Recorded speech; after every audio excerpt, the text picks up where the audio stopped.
اس وسیع و بے جان کائنات میں صرف ایک سیارے پہ زندگی ہے اور وہ ہماری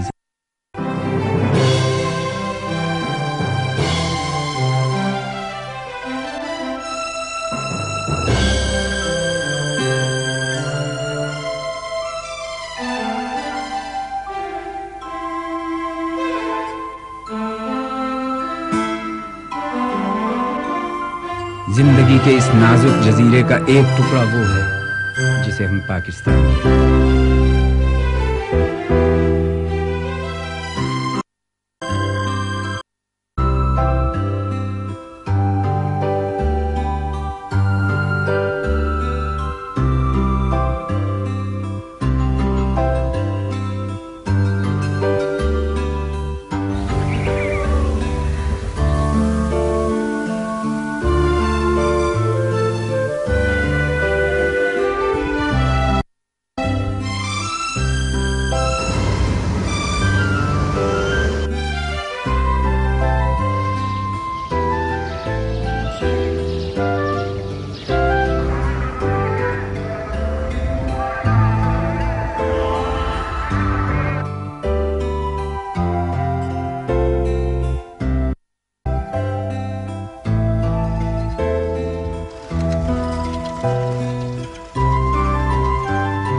ایک ہرا بھرا شاداب ملک، ایسا ملک جس میں ہر طرح کے مناظر ہیں۔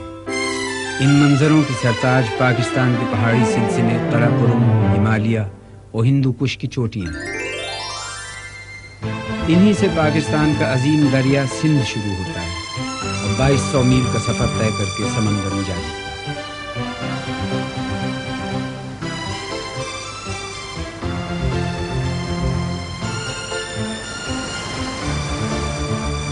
اپنے بہت سے ساتھی دریاؤں کے ہمراہ یہ بڑا دریا بلند و بالا پہاڑوں سے لے کر پھیلے ہوئے میدانوں تک اپنا راستہ بناتا ہے۔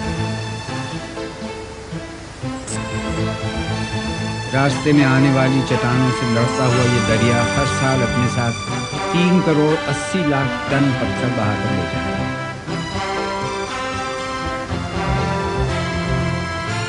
دریا کے ساتھ آنے والی مٹی نے دونوں جانب ایک بہت ہی زرخیز پٹی کو بنا دیا۔ کروڑوں سال سے دریا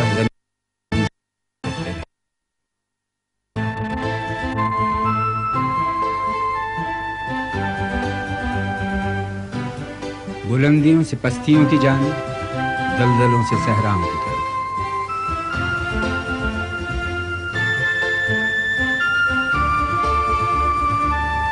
انسان نے شروع میں جنگلوں سے پھل حاصل کیے اور خوراک لی۔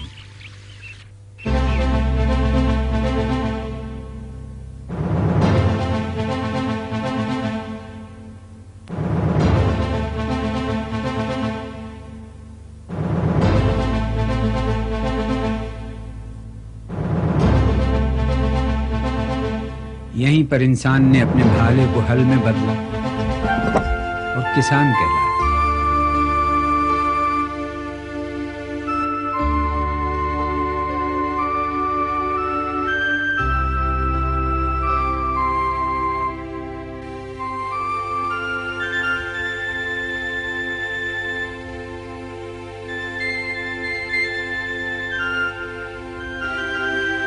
اس زرخیز وادی میں جہاں پہلا کسان وجود میں آیا، 5000 سال پہلے دنیا کی اولین تہذیب کی ساخت ہوئی۔